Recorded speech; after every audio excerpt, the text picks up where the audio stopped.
आप देख रहे हैं श्रेय टीवी, आवाज आपकी, खबर हमारी। मध्य प्रदेश की नंबर 1 टॉपर प्रज्ञा की घर सिंगरौली एमपी बोर्ड फिजिक्स भावुक हुई छात्रा, नहीं रोक पाई अपनी खुशी। सिंगरौली एमपी बोर्ड माध्यमिक शिक्षा मंडल मध्य प्रदेश भोपाल का हाई स्कूल परीक्षा परिणाम घोषित होते ही सबके मुंह से प्रज्ञा प्रज्ञा सुनने को मिलने लगा। यह प्रज्ञा है कौन? प्रज्ञा जायसवाल एमपी बोर्ड कक्षा 10वीं की छात्रा है, जिन्होंने 500 पूर्णांक में 500 प्राप्त कर पूरे मध्य प्रदेश में अपना खुशबू बिखेर रही है। पारिवारिक परिचय: प्रज्ञा जायसवाल सिंगरौली जिले के सराई तहसील अंतर्गत लीगरी गांव की रहने वाली हैं। उनके माता पिता दोनों पैसे से सरकारी शिक्षक हैं। प्रज्ञा के परिवार में उनके माता पिता और एक छोटा भाई और उनके दादाजी मौजूद हैं। प्रज्ञा की शिक्षा दीक्षा मध्य प्रदेश हाई स्कूल परीक्षा में प्रथम अंक प्राप्त करने वाली प्रज्ञा एक होनहार व मेधावी छात्र है, जिनकी प्रज्ञा बचपन से ही प्राइवेट स्कूल में पढ़ी है। 6 से 8 तक एक सरकारी स्कूल निवास में पढ़ी है। प्रज्ञा वर्तमान में private high school glorious high school निवास में पढ़ रही थी, जहां कक्षा 9वीं व 10वीं पढ़ी है। दैनिक होमवर्क चाहे स्कूल का हो या ऑनलाइन डे बाय डे कार्य पूरा करती है। वह उद्देश्य से पढ़ाई करे, विद्या अर्जित करे, ऑनलाइन क्लासेस निःशुल्क रहती हैं, भरपूर लाभ उठाती थी प्रज्ञा। श्रेय टीवी से संदीप पांडे की खास रिपोर्ट। करके पूरे देश में विदेश में हर जगह प्रदेश में आपको लोग शुभकामनाएं दे रहे हैं। सबसे पहले हम ये पूछना चाहेंगे कि आपने जो रिवीजन किया एमपी बोर्ड वाला से, जैसे आपने पढ़ाई की वहाँ से रिवीजन किया, तो किस तरह से वहाँ आपको मदद मिली, किस तरीके से आपको शिक्षकों के द्वारा मतलब बताया गया, पढ़ाया गया, उसके बारे में आप क्या कहना चाहोगे? जब मैं रिवाइज कर रही थी तो वहाँ पे नोट्स भी काफ़ी अच्छे थे, टीचर्स ने काफ़ी अच्छे, जैसे शीलो सर थे, उनके हिंदी के नोट्स बहुत अच्छे थे। मैंने बाकी क्लासेस तो नहीं, लेकिन जब एग्ज़ाम के टाइम पर शीलो सर की क्लास ज़रूर ली थी उन्होंने हिंदी पढ़ाने के लिए, तो उनकी मैराथन भी बहुत अच्छी थी, सारी चीज़ें उन्होंने कवर की थी। और बाकी सब्जेक्ट्स हो गए तो वहाँ पे जो चीज़ मुझे भूल जाता था, मान लीजिए क्योंकि इतना सारा सिलेबस है तो उसमें कुछ चीज़ें भूल ही जाती हैं कॉन्सेप्ट वगैरह में, तो उसको रिवाइज फिर से याद दिला देते हैं कि अच्छा इस प्रकार से है। और मैंने बाकी जो नोट्स वगैरह थे एमपी बोर्ड वाला और जो बाकी के एमपी बोर्ड के बच्चे हैं उनके लिए आप क्या कहना चाहेंगे? कैसा रहा एमपी बोर्ड वाला का आपका कोचिंग और उसका आपका अनुभव कैसा रहा पढ़ाई का? वो भी बहुत अच्छा रहा। सारे टीचर्स बहुत ही फ्रेंडली थे, सबने बहुत अच्छे से पढ़ाया था, सब बहुत अच्छे थे। अच्छा, आपके एमपी बोर्ड वाले में सबसे अच्छे टीचर कौन लगे आपको? हमको तो सीनो सर लगे थे। चलिए, बहुत बढ़िया, आपको बहुत बहुत बधाई हो। और फिर आप आने वाले छात्रों के लिए कुछ संदेश देना चाहेंगे? कैसे आपको पढ़ाई में मन लगता था, कैसे पढ़ाई करती थी, वो आप संक्षिप्त में बताएं।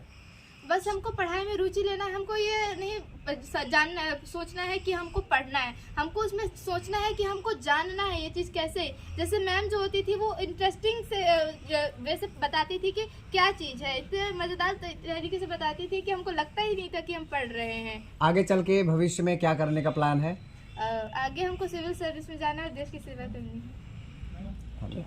कोचिंग क्लासेस है, उस आपकी छात्रा जो है प्रज्ञा जायसवाल ने पूरे मध्य प्रदेश में टॉप किया है, 500 में 500 रैंक लाया है इसने, पूरे हर जगह इनकी तारीफ हो रही है। आप इनके बारे में क्या कहना चाहेंगी और किस तरह से आप लोग अपने कोचिंग संस्थान में बच्चों को पढ़ाते हैं, किस तरीके से उन्हें जो है तैयार करते हैं परीक्षाओं के लिए? तो फिजिक्स वाला का एक कैटेगरी है एमपी बोर्ड, जिसमें कि हम एमपी बोर्ड की स्पेसिफिक परीक्षा की तैयारी कराते हैं। वैसे तो प्रज्ञा हमारे उड़ान बैच में एनरोल थी, पूरा साल उन्होंने वहाँ से पढ़ाई करी, बट आखिरी के दिनों में जब एमपी बोर्ड की परीक्षा होने वाली थी तो तब एमपी बोर्ड की कैटेगरी में आकर प्रज्ञा ने अपनी रिवीजन पूरी की पूरी जो थी एमपी बोर्ड वाला से करी। उस टाइम पे काफ़ी टेस्ट भी आपने एमपी बोर्ड वाला के दिए, क्योंकि जो पूरा का पूरा पैटर्न था वो उसी तरीके से डिज़ाइन किया गया था जो कि एमपी बोर्ड की परीक्षा होती है, उसी हिसाब से पेपर डिज़ाइन किया। तो वो जब टेस्ट दिए तो प्रज्ञा ने टेस्ट जैसे जैसे देती गई तो उसका कॉन्फिडेंस बढ़ता गया कि इस तरीके के सवाल, इस तरीके के क्वेश्चन अगर पेपर में आएंगे तो मैं क्या उनको कर पा रही हूँ। तो जब ये करती थी तो उनका कॉन्फिडेंस और बढ़ता चला गया। तो रिवीजन करी इन्होंने ढेर सारे टेस्ट दिए, sample paper, model test paper इन्होंने दिए, और उसमें भी ये काफ़ी अच्छा परफॉर्म कर रही थी, उसमें भी इन्होंने फुल मार्क्स लाए। तो उसके बाद हमें लग ही रहा था कि भाई अगर बच्ची क्लास में ऑल ओवर इंडिया इतना अच्छा परफॉर्म कर रही है तो ये स्टेट में भी अच्छा परफॉर्म करेगी। जैसे कि भी पिताजी ने भी बताया, पोल में भी कई बारी फर्स्ट उस पे पोजीशन पे आती थी।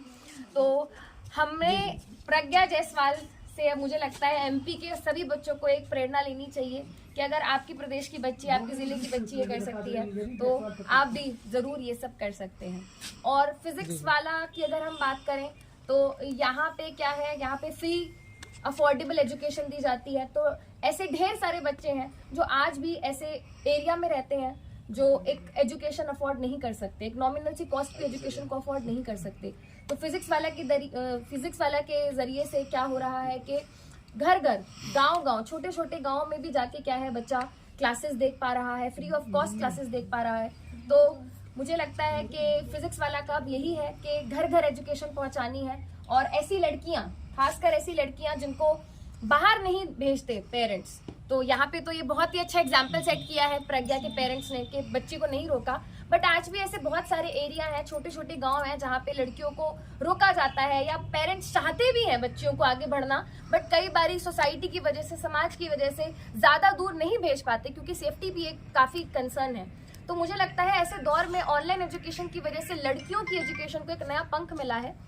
लड़कियां उड़ान भर रही हैं, लड़कियां भी एजुकेशन की इस फील्ड में आगे बढ़ रही हैं, और जैसा कि हम देख रहे हैं, चाहे प्रज्ञा और प्रज्ञा जैसी ढेर सारी लड़कियां आगे इंडिया में नाम कमाएंगी और अपने माता पिता का, फिजिक्स वाला का और हम सबका नाम रोशन करेंगे। क्या नाम होगा आपका? हमारा नाम समृद्धि है।